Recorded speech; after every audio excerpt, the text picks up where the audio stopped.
Student, my name is doctor Vimlesh Gupta और आज की हम लोग बीटेक सेकेंड सेमेस्टर की क्लास में सीखने वाले हैं। बीटेक में भी टॉपिक है, बीएससी में भी बहुत सारे यूनिवर्सिटीज़ में टॉपिक मिलता है।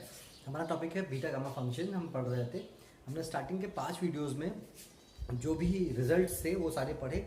उन रिजल्ट्स को जैसे relation between beta gamma, Legender duplication formula, properties beta gamma function की, गामा फंक्शन प्रॉपर्टीज़ और कुछ स्टैंडर्ड रिजल्ट प्रूफ किए। आज हम प्रॉब्लम के सीरीज स्टार्ट करते हैं। हम यहाँ से शुरू करेंगे कि बीटा गामा फंक्शंस के प्रॉब्लम्स को सॉल्व कैसे करना है, तो क्वेश्चंस को सॉल्यूशन कैसे करते हैं बीटा गामा फंक्शन को, वो हम डिस्कस करेंगे इस वीडियो में। तो स्टार्ट करते हैं। आज का टॉपिक है हमारा problems on beta and gamma function.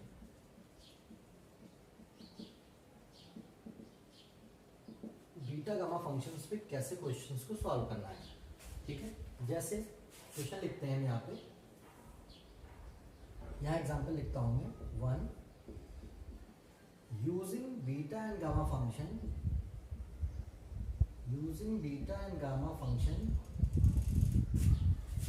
Evaluate the following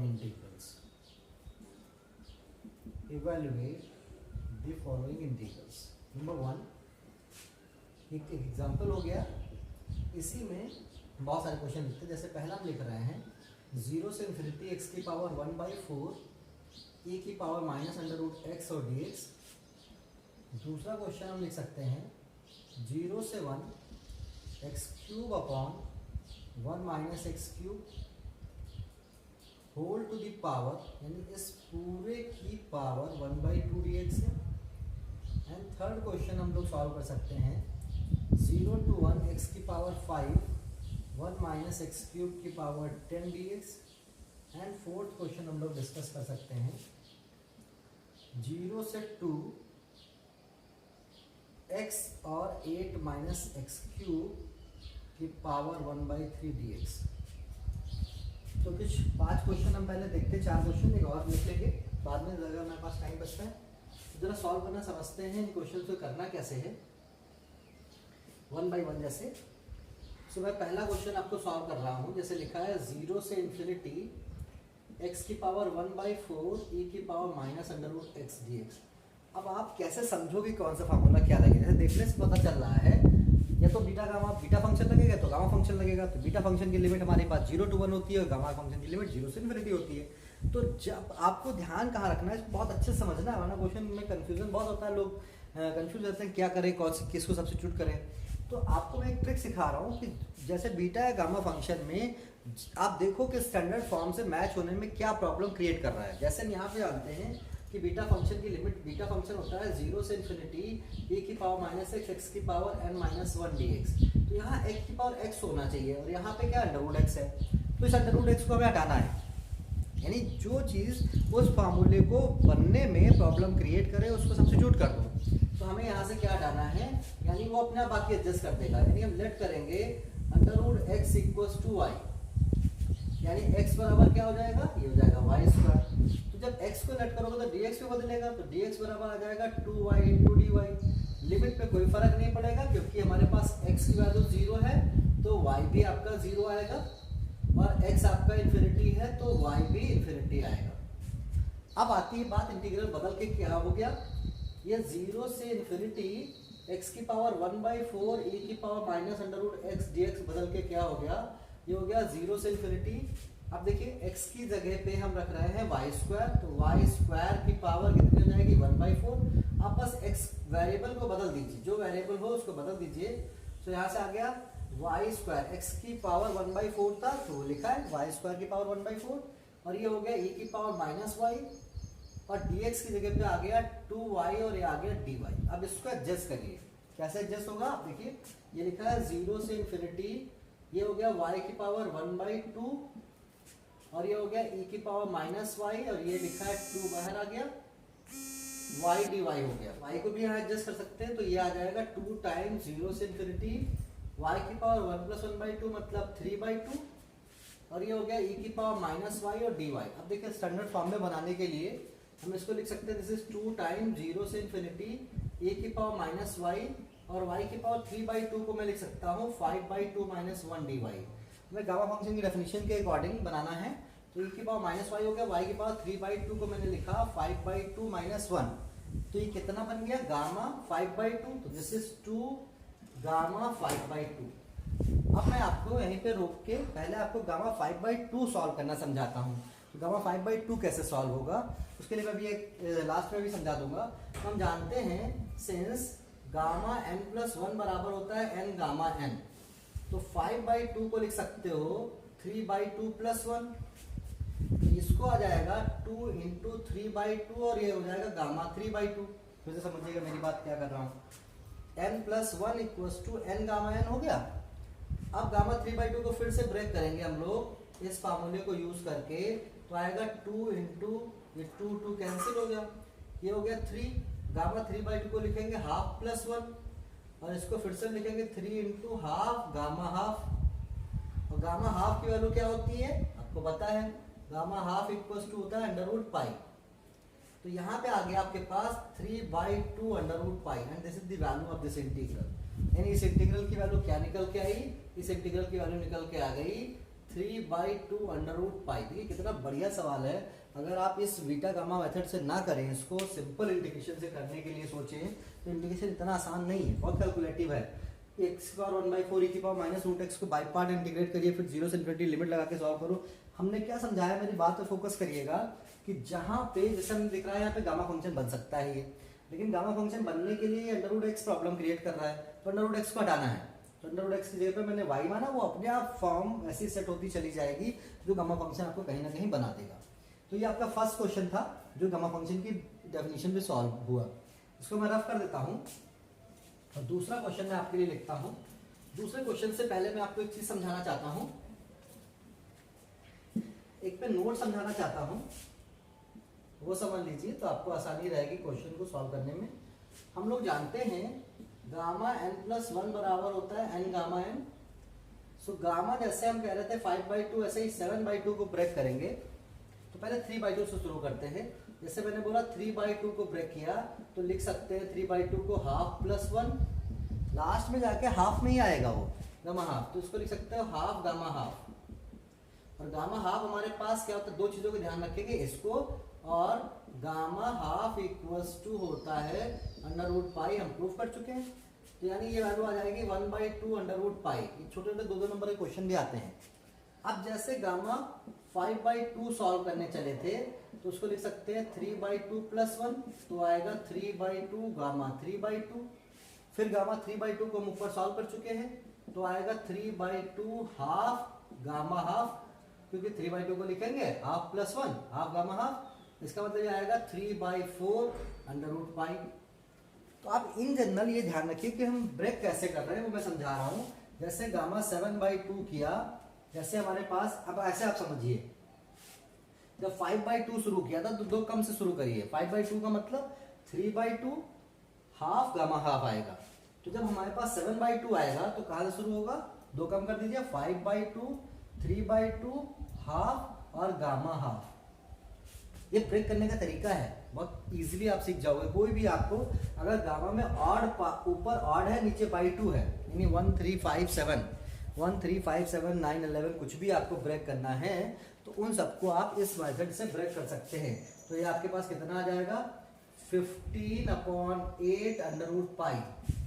ऐसे ही मैं अगर गामा 9/2 ब्रेक करना चाहूँ तो आएगा 7/2 5/2 3/2 हाफ और गामा हाफ, जो भी आ जाए। ये मुझे लगता है 105/16 √π आएगा। ऐसे ही हम गामा 11/2 को भी ब्रेक कर सकते हैं। तो जहाँ तक ये 2-3 चीजें आपकी जरूरत पड़ती हैं, गामा हाफ, गामा 3/2, गामा 5/2, ये सब ऐसे ही ब्रेक होते चले जाएंगे। ये कैसे आएगा 9/2 7/2 5/2 3/2 हाफ एंड गामा हाफ। तो इस तरह से हम क्वेश्चंस को सॉल्व करते चले जा सकते हैं, ठीक है। सो इस चीज को ध्यान रखिएगा, ये मैंने अभी बीच में जरूरत पड़ी इसलिए बता दिया। आगे नेगेटिव गामा में कैसे आता है और बाकी चीजें कैसे होती है, बहुत सारी चीजें हम यूज करते रहेंगे। तो फिलहाल नेक्स्ट क्वेश्चन को हम देखते हैं, ये रफ कर देता हूँ। तो आपका मैंने ये क्वेश्चन बताया। नेक्स्ट क्वेश्चन हमारे पास जैसे लिखा हुआ है, ये लिखा हुआ 0 से 1 x³ / 1 - x³ की पावर 1/2 dx। अब आप देखिए यहाँ कहीं भी हम एक्स क्यूब नहीं पढ़ते हैं, है ना, तो एक्स क्यूब को हटाना है पहले। तो एक्स क्यूब नहीं चाहिए क्योंकि हमने फार्मूला जो पढ़ते हैं बीटा का वो भी होता है, बीटा फंक्शन हमारे पास होता है बीटा m का मान होता है 0 से 1 x की power m minus 1 1 minus x की पावर n माइनस 1 dx। तो ये जो टर्म है वो 1 माइनस n होना चाहिए, 1 माइनस x होना चाहिए, ना कि 1 माइनस एक्स क्यूब होना चाहिए। तो ठीक है, पावर एडजस्ट हो जाएगी, लेकिन इस क्यूब की वजह से प्रॉब्लम हो रहा है। तो हमने यहाँ पे क्या करना है, हमने हटाना है किसको, let x cube equals to t, या y मान लो, कुछ भी मान लो जो मानते हो। तो इसका मतलब x बराबर क्या आएगा, y की पावर 1/3। तो dx तुरंत बदल जाएगा, तो dx बदल गया 1/3 y की पावर 1/3 माइनस 1 dy। 1/3 माइनस 1 का मतलब हो गया 1/3 y की पावर माइनस का 2/3 और dy, ये बदल गया। लिमिट पे कोई फर्क नहीं पड़ेगा, देखिए आप लिमिट यहाँ से देख लीजिए। जब x आपका 0 होगा ये इम्प्लाई करेगा y भी 0 आएगा, जब x इक्वल्स टू 1 आएगा तो इम्प्लाई करेगा y बराबर भी 1 आएगा।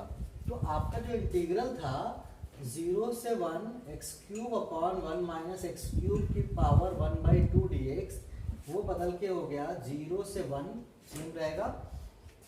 देखिए एक्स क्यूब की जगह पे हमारे पास आ गया y और नीचे आ गया 1 माइनस वाई और पूरे की पावर हो गई 1/2 और यहाँ से बचा 1/3 y की पावर माइनस 2/3 और dy। अब आपको टर्म्स को एडजस्ट करना है, कैसे एडजस्ट करते हैं वो मैं आपको समझा रहा हूँ।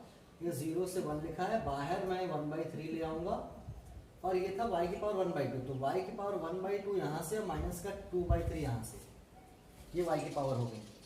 और 1 माइनस वाई की पावर यहाँ से आ रहा है माइनस 1/2। देखिए डिनोमिनेटर में है तो ऊपर जाएगी पावर माइनस में हो जाएगी, ये y की पावर हाफ और ये y की पावर माइनस 2/3 इधर कर दी, 1 माइनस वाई की पावर माइनस हाफ इधर कर दी और dy इधर कर दिया। अब इसको एडजस्ट कर लीजिए। इस टर्म को जब हम सॉल्व करेंगे तो नीचे एलसीएम आएगा 6, तो आएगा 3 माइनस का 4, कितना आएगा, देखिए ये आपके पास आएगा 3 और यहाँ से आएगा 2, तो 2 2 जा 4, तो यानी माइनस का 1/6। तो माइनस को 1/6 को मुझे लगता है 5/6 माइनस 1 मैं लिख सकता हूँ।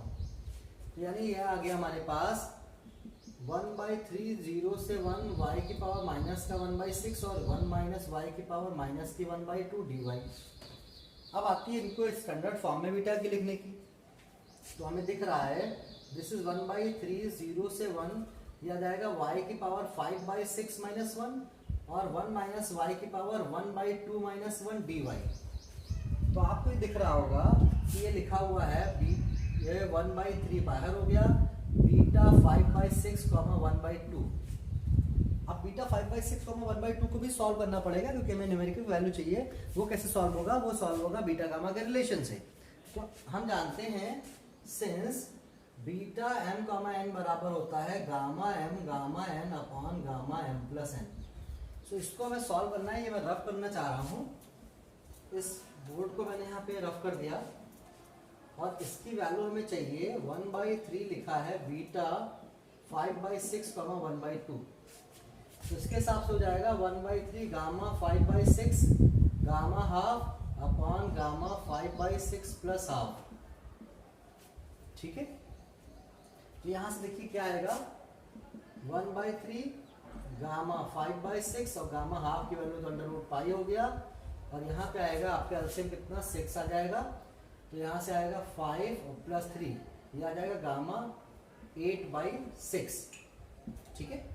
तो यहाँ से आपके पास वैल्यू बचेगी गामा 1/3, ये बचेगा गामा 5/6 √पाई, नीचे बच जाएगा गामा 4/3। जहाँ गामा ना सॉल्व हो ऐसे ही छोड़ दीजिए।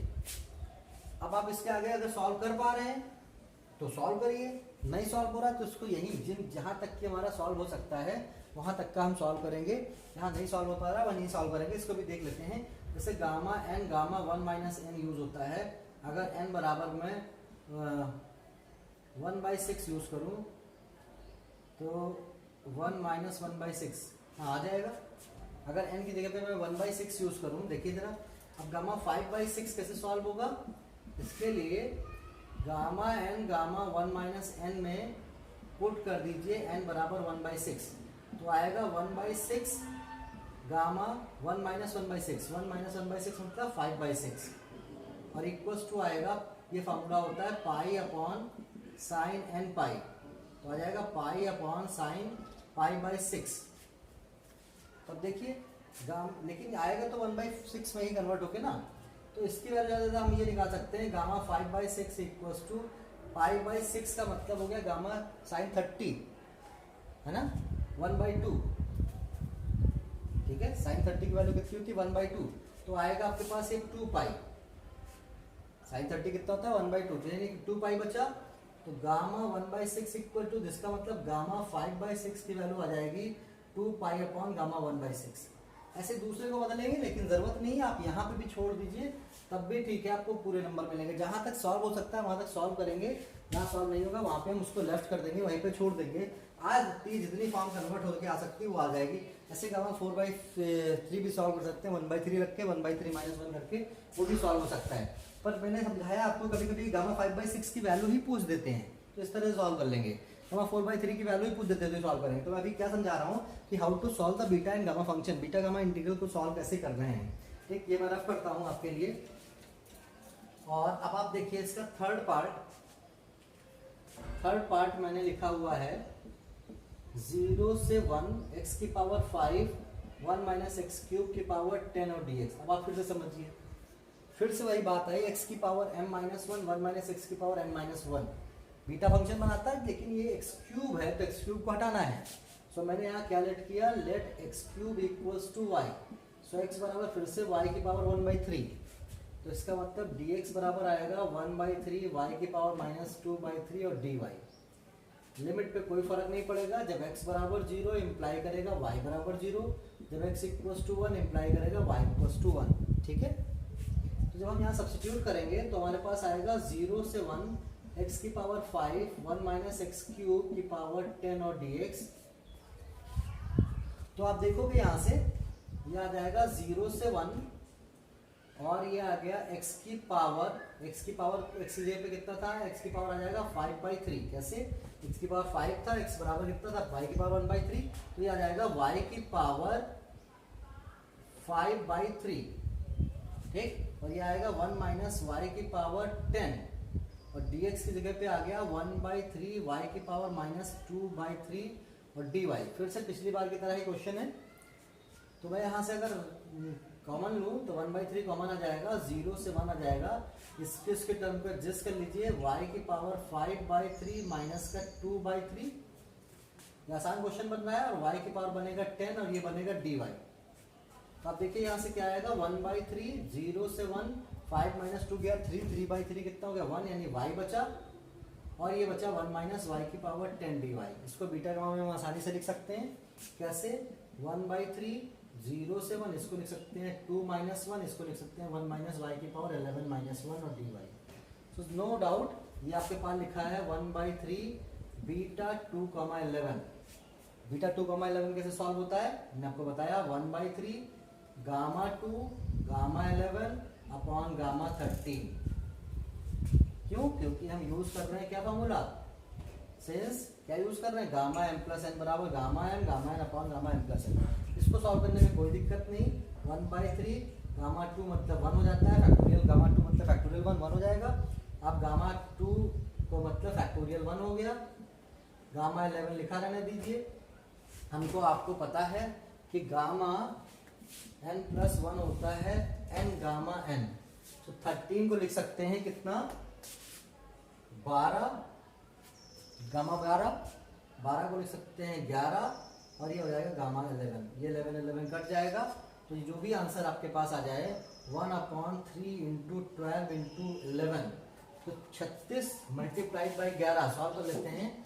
36 × 11 36 आएगा और यहाँ पे 6 आएगा 3 69396 आ जाएगा। सो आंसर आ रहा है 1/396। So this is the answer. बहुत बढ़िया सवाल है। हमने आपको क्या समझाया, फिर से मेरी बातों को ध्यान रखिए कि जहां पर जो चीज बीटा गामा की फॉर्म में कन्वर्ट होने में प्रॉब्लम क्रिएट करे उसको आप सब्स्टिट्यूट कर दीजिए, वो अपने आप कोई ना कोई बीटा गामा का फॉर्मूला बना देगा जाके। तो हम लोग लास्ट क्वेश्चन करते हैं, इसका ये रफ कर रहा हूं मैं।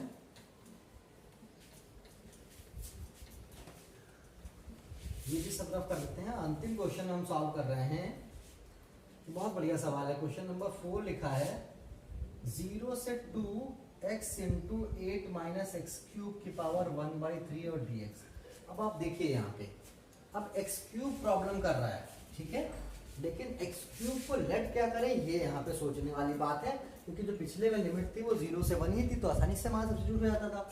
तो x क्यूब और यहाँ 8 दे रखा है, सो अगर मैं x क्यूब को 8y लेट कर लूँ तो 8 कॉमन निकल जाएगा, 1 माइनस वाई बन जाएगा। देखिए फिर से मेरी बात समझिएगा, सो लिमिट भी एग्जिस्ट करनी, लिमिट 0 से 2 है, लिमिट लानी है 0 से 1, ठीक है। तो अगर यहाँ पे x की वैल्यू 2 होगी तब ये 8 और 8 कैंसिल होकर y की वैल्यू 1 आ जाएगी, और यहाँ पे जब x क्यूब बराबर x क्यूब की जगह पे तुम रखोगे 8y तो 8 कॉमन जाएगा, यानी 2 बाहर निकल जाएगा, क्योंकि y और 1/3 1 माइनस वाई बन जाएगा। तुम्हें 1 माइनस वाई का टर्म बनाना है, पिछले किसी क्वेश्चन में ये कांस्टेंट यहाँ नहीं होता था, इसलिए कोई प्रॉब्लम नहीं थी, क्वेश्चन में कांस्टेंट है उसको भी हटाना है।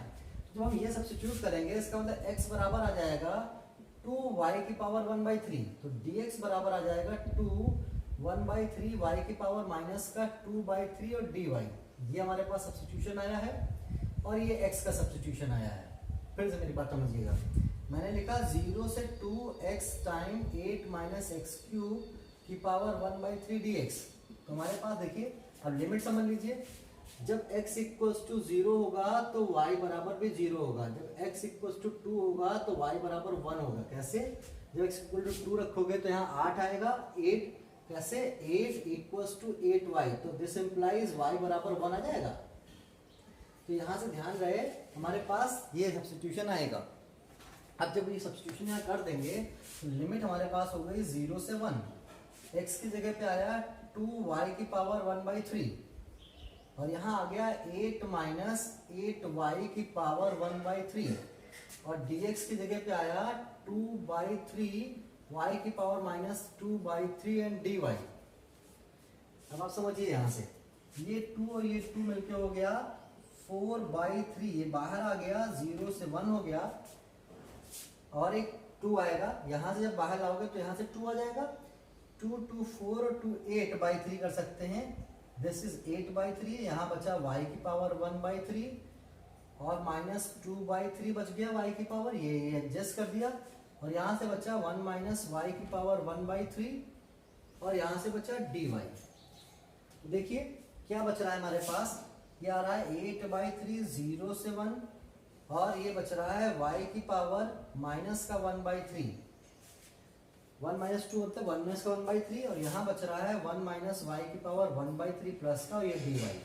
अब इसको कैसे हम एडजस्ट करते हैं, जब हमें समथिंग -1 हो तो 1 जोड़ दिया करिए, तो 1/3 को लिख सकते हैं 4/3 - 1, देखिए 1/3 को लिख सकते हैं 4/3 - 1, और 1/3 को लिख सकते हैं 1/3 2/3 - 1, ठीक है। तो यहाँ से हमारे पास आ जाएगा, क्या आ जाएगा, ये आएगा 8/3 0 से 1, ये y की जगह पे हो जाएगा 2/3 - 1, देखिए 2/3 - 1 करेंगे -1/3 मिल जाएगा, और ये आएगा 1 माइनस y की पावर 4/3 - 1, और ये आ जाएगा dy। तो ये आपके पास बना दिया, आप कहोगे since beta m comma n बराबर होता है 0 से 1 x की power m minus 1 1 minus x की पावर n माइनस 1, तो इसके हिसाब से आ जाएगा 8/3, आपके पास ये बच रहा है बीटा 2/3 4/3, बीटा 2/3 4/3 की वैल्यू आप निकाल सकते हो बीटा गामा के रिलेशन से, आप इसको सॉल्व कर सकते हो। तो इस तरह के कुछ क्वेश्चंस हैं जो मैंने आपको पहले फर्स्ट 4 क्वेश्चन कराए हैं।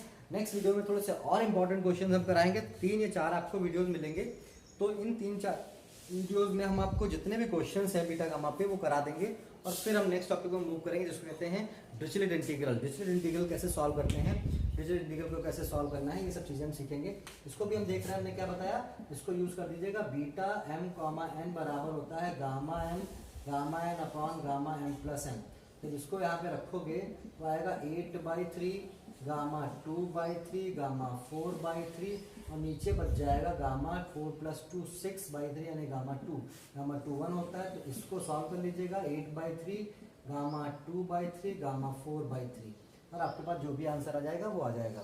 तो इस तरह के प्रॉब्लम्स हैं बीटा गामा फंक्शन पे, मैंने आपको समझाया। हम आगे और आपको वीडियोस अवेलेबल कराएंगे जिसमें वीडियो हम आगे और क्वेश्चन होंगे, थोड़े से और इंपॉर्टेंट क्वेश्चन होंगे। ये जितने भी क्वेश्चन मैं करा रहा हूँ कभी ना कभी किसी न किसी साल आपके यूपीटीयू में आए हुए हैं। पहले बीटा का फंक्शन फर्स्ट सेमेस्टर में था, तो आपको जो पिछले साल से पहले के पेपर मिलेंगे उसमें फर्स्ट सेमेस्टर में भी क्वेश्चन आपको पेपर देखने में मिलेंगे, और अब ये सेकंड सेमेस्टर में है 2 साल से, तो आपको सेकंड सेमेस्टर पेपर में मिलेंगे। तो thank you so much. Videos को लाइक करना ना भूलिए, शेयर करते रहिए। धन्यवाद।